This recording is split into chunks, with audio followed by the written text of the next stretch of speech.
Welcome to the Weightlifting Platform, where the weakest guy in the sport tells you all about what the strongest people in the world did. Weightlifting Platform is brought to you by the Panamerican Weightlifting Federation, and I'm your host, Richard Mason. On this week's show, we'll head to the European Junior Championships near the Arctic Circle in Finland to talk with Austria's Sarah Fischer about her career thus far and what the future holds. For our tip of the week, what is the right weight class for you? Australia's Kiana Elliott will help us break that down. And our regular feature, Good to Know, a fourth attempt.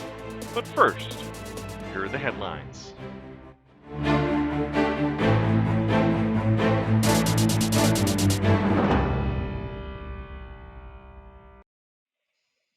Europe's best are in the land of Santa Claus in Lapland, Finland for the European Junior and Under 23 Weightlifting Championships.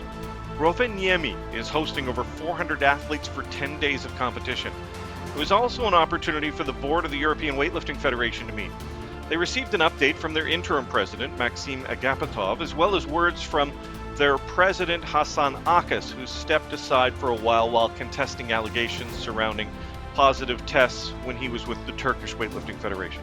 But at the end of the Congress, 90% of the delegates voted for them to continue the reform process. The EWF also announced the host of the 2022 European Senior Championships will be Sofia, Bulgaria. Moscow was the last host earlier this year. China's best and next athletes competed as the world's most populous country hosted its national games. Over 200 athletes lifted in the event. It's such a big deal in China that hosting it in the same year as the Olympics is expected to impact how many and which athletes China sends to the upcoming Senior Worlds in Tashkent, with China sending either fewer or possibly different lifters. Good news for China in that Deng Wei, who was hurt and did not compete at the Tokyo Olympics, was back on the platform, healthy enough to snatch 115 kilos, but she did not make any of her clean and jerks. And those are today's headlines.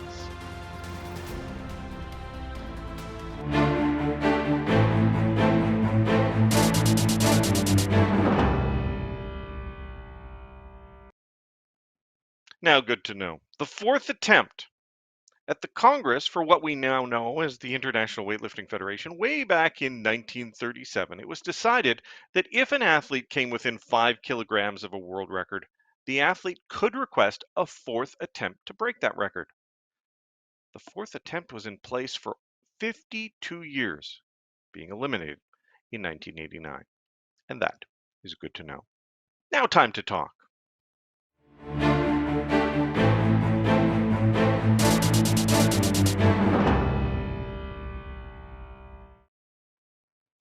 Sarah Fischer of Austria has been lifting internationally for only 5 years, but boy, has she packed competitions into that time, including, most recently, a 10th place finish at the latest Olympic Games in Tokyo. We'd like to welcome Sarah to the Weightlifting Platform. Welcome.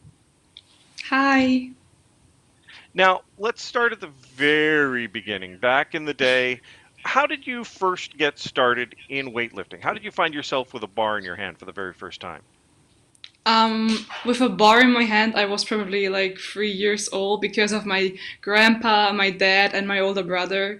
He's 2 years older than me, and he always was at competitions, and I was always sitting and watching him. So one day I thought like, I'm bored. I want to start this too, and so it all began. Now, so at 3 years old, you decided that, boy, this is going to be the path for the rest of my life, and I'm just going to start doing what the family business, as it were. I mean, I was in the gym. I wasn't even able to talk, but I was in the gym with my dad, with my brother. And when I was like 6, 7 years old, he was always on the weekends at competitions, and I was always sitting and watching him. I had nothing to do, and I was like, I'm so bored. I want to start it now because I don't want to sit here all weekend and do nothing. Well, seems to have been a good decision. Now, your brother, you said, is an athlete. Your father is a coach as well. Do you think that having that much weightlifting in your life that early on has given you an advantage? Yes, it gave me advantages, but it's very hard. You always sit with your father, talk about weightlifting. There's no other topic in my family except weightlifting. We only talk about weightlifting. Well, that's got to be a good idea, at least until you've done your career. It sounds like it's working out so far. So let's talk about your first meet internationally. The first one I could find results on was European Youths back in 2016. You placed fourth. Now, that was pretty much the middle of the field, and it was in the plus 69s. What were you expecting when you walked into your first international meet? Both from Ac- yourself lifting and also from the experience, competitions, but you'd been to a ton of meets at that point. Actually, my first international competition was 2013. I was 12 years old and I was competing at the under 15 junior, under 15 European Championships in Lithuania, I think it was. Okay.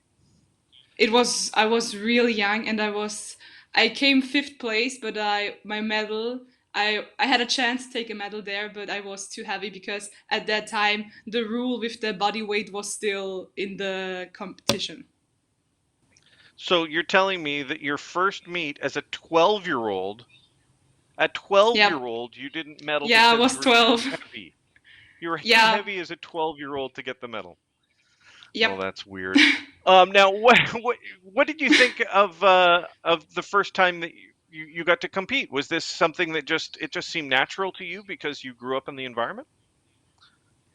At that time I didn't even realize how big of a competition it is. I was just, yeah, I mean, just lived like I was in Austria, just like I did it every other day. I didn't really think like, man, how did I made it here?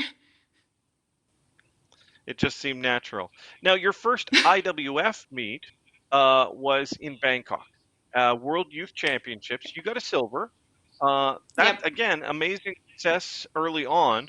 Uh, Again, did it feel like this was a different meet? Because now you're flying further. So some of this has got to start, you know, getting through your skull that this is kind of a big deal. It really took a long time to me realize how far I actually made it because I was in this sport as such a young kid and now I'm a grown-up woman and I'm really now it's really it took so long to realize how far I actually made it. I'm still sitting in my room thinking like, man, how did I make it to the Olympic Games? We'll get to that in just a few minutes. Now, after that event in Bangkok, um, over the next 2 years, I looked at your statistics. Now, whether it was youth, junior, or senior events in Europe, you finished third a bunch of times, second a bunch of times, gold, like that 7 or 8 meets in a row where you medaled every time. Now, again, does this just seem easy to you? Is this just just what we do? We go to the meet, we come away with this big shiny thing that I get to hang around my neck and show everybody at school. No, actually, when I look at the start list, I don't really think, oh, how did I make a medal? How am I going to make a medal? But my coach always tell me, just do the stuff you can do. Don't think about, oh, I have to change something to get a medal. Just do what you do in training. And if you make a good competition, you make medal. If you make a bad competition, you maybe don't make a medal. But you're only so young, so it doesn't really matter if you go for fourth place, fifth place, or get a medal because you have so much time in your career, so it's not finished now, it's not going to finish in a few years. So I'm not going to cry when I don't make a medal because I still have time left. You, Not like you had to cry, you kept getting the medals. Now, this takes us to 2019 in Senior Worlds. Now, this is your first Senior Worlds, but you're also in familiar territory because you're back in Thailand, where you had success just 2 years before. But you were in the A session, and the A session had Perez of Venezuela, Salazar of Ecuador, Wong China, Kim of the Democratic People's Republic of Korea. Again, do you look at that start list and go, whoa?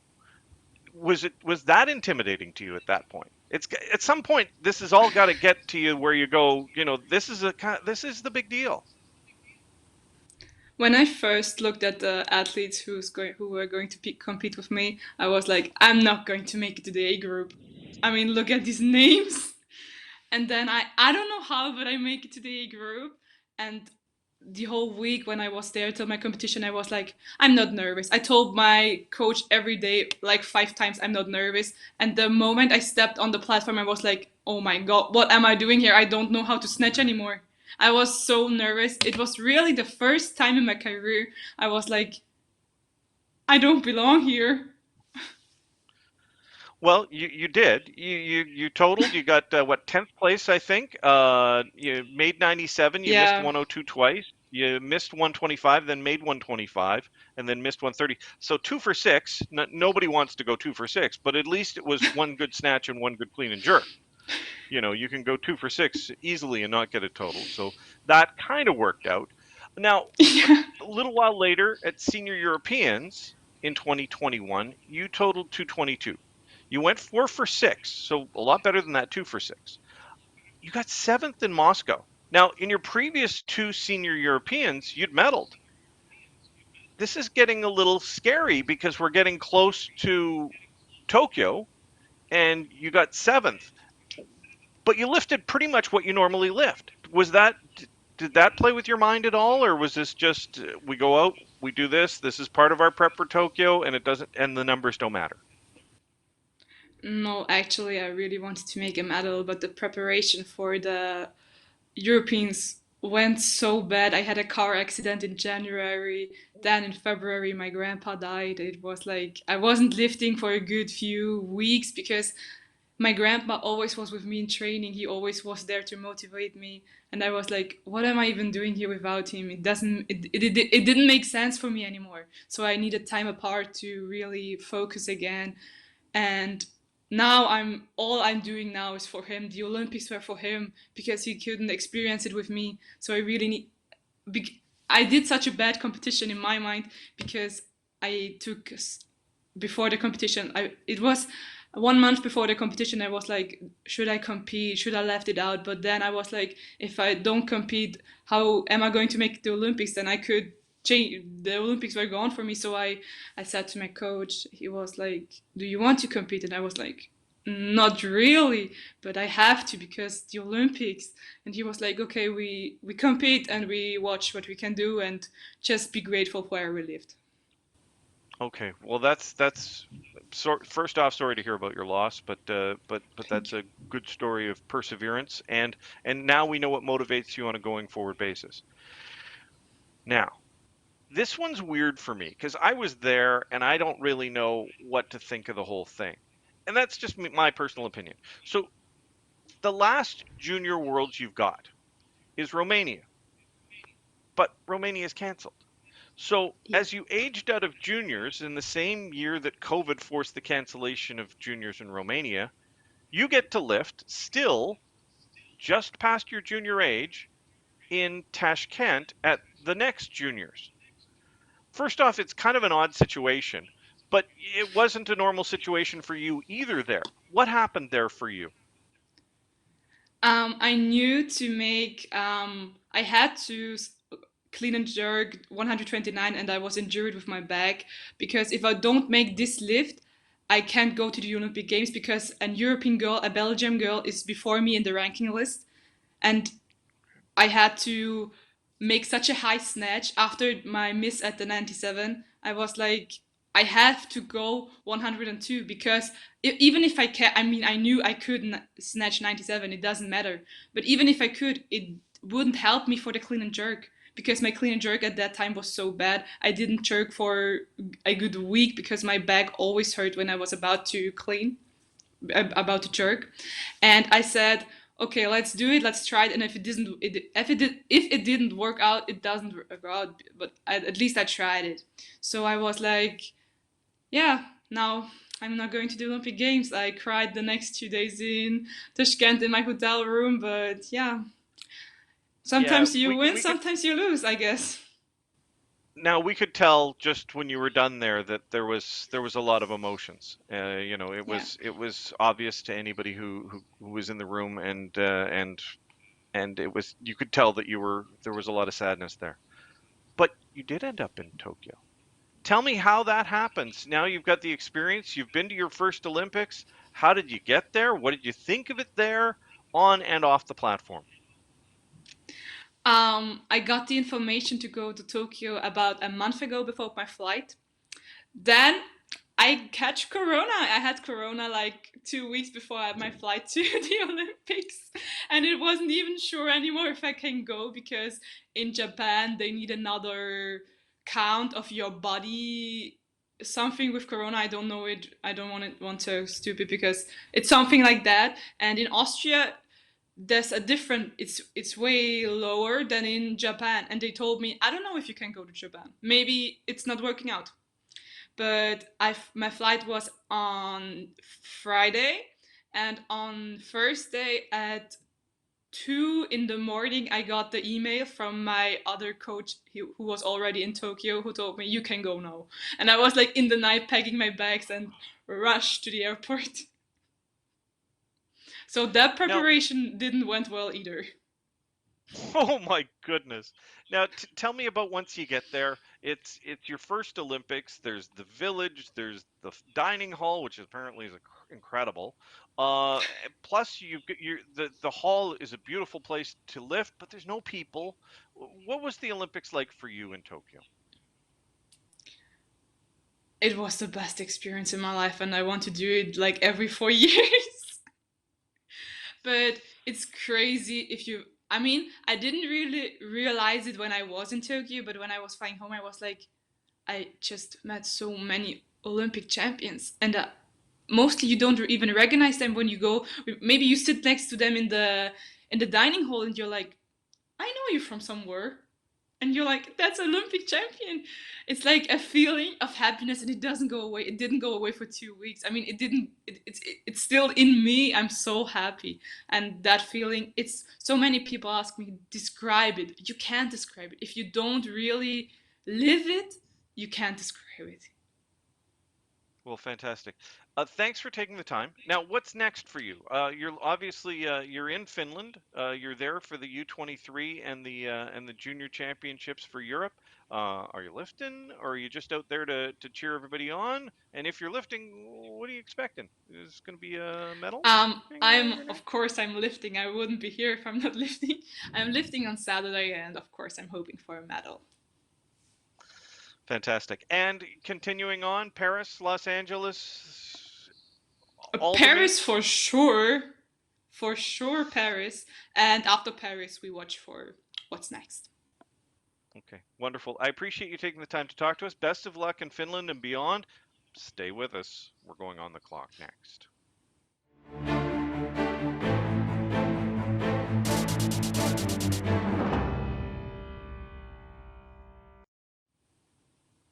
Enough of the serious stuff. Now we're going to put you on a 1 minute clock. You're used to those. And ask you some questions to get to know you better. Some of them are weightlifting, most of them not. Are you ready? Here we go. In 3, 2, 1. What's your favorite thing about Finland so far? Santa Claus, for sure. First song on your phone's playlist? German rap, Raf Kamora, Zukunft. Do you remember watching Steiner win gold in Beijing? Yep, I did. I did it with my dad. Your least favorite exercise? Oh, pulls for sure. I hate pulls. If I wasn't a weightlifter, says Sarah, I would be a teacher. A teacher. Okay. Who is the nicest person that you've met at an international meet? Probably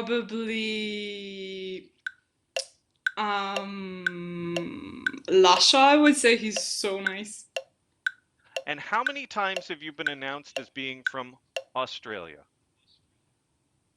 Oh, I can't even tell you because it's happening so often.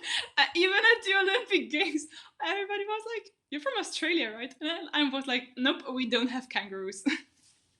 Oh, it's so, I can tell you that AUT and AUS looks a lot alike to people. So, very much appreciate you taking the time to join us. I understand you're going to go watch some of your teammates lift.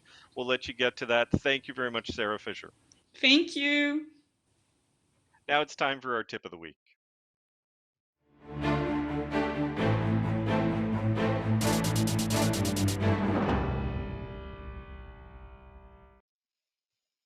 different heights, different body types. What are the factors if you're an athlete trying to find the sweet spot when you're looking for your best body weight category? Here's Australia's Kiana Elliott with her tip of the week. Hello everyone from the Weightlifting platform by Panamerica. My name is Kiana Elliott and I'm a weightlifter from Australia. Today I'm going to give you a tip about choosing your bodyweight category for weightlifting. If you're new to weightlifting, I'd urge you to compete at whatever bodyweight class your current bodyweight falls into. If you're still a youth or a junior, I'd apply the same principle. Learn first how to eat to fuel your training and performance. You will get stronger faster and you will enjoy your training. Only consider changing weight classes for a really good purpose. Something like aiming to earn a medal at an international competition. And make sure you weigh up the pros and cons. For example, cutting body weight will always affect how strong you will feel. And if not done correctly, cutting body weight can have long-term psychological effects. If you and your coach have decided it's the right choice and it's worth it, make sure to always seek guidance from a professional dietitian to put together your diet plan, but also you need to put the same diligence and effort into the recovery from that diet so that you can return to normal eating and normal training. So that's my weightlifting tip. Have a good day, everyone, and happy lifting. Thanks for joining us for this week's edition of the Weightlifting Platform, brought to you by the Pan American Weightlifting Federation. If you're enjoying this content, there's a lot more out there on the web. The European Junior Championships and the U23 continues through October 3rd from Finland. You can catch that streamed or follow it online at the Finnish Weightlifting Federation's YouTube and Facebook. And don't forget, just next week, it's the World Youth Championships right around the corner. The first lift in Jeddah, Saudi Arabia is scheduled for next week. If you like what you see here, bookmark us on YouTube. You can like the IWF on Facebook, Instagram, and Twitter at IWFNET. I'm Richard Mason. Good lifting.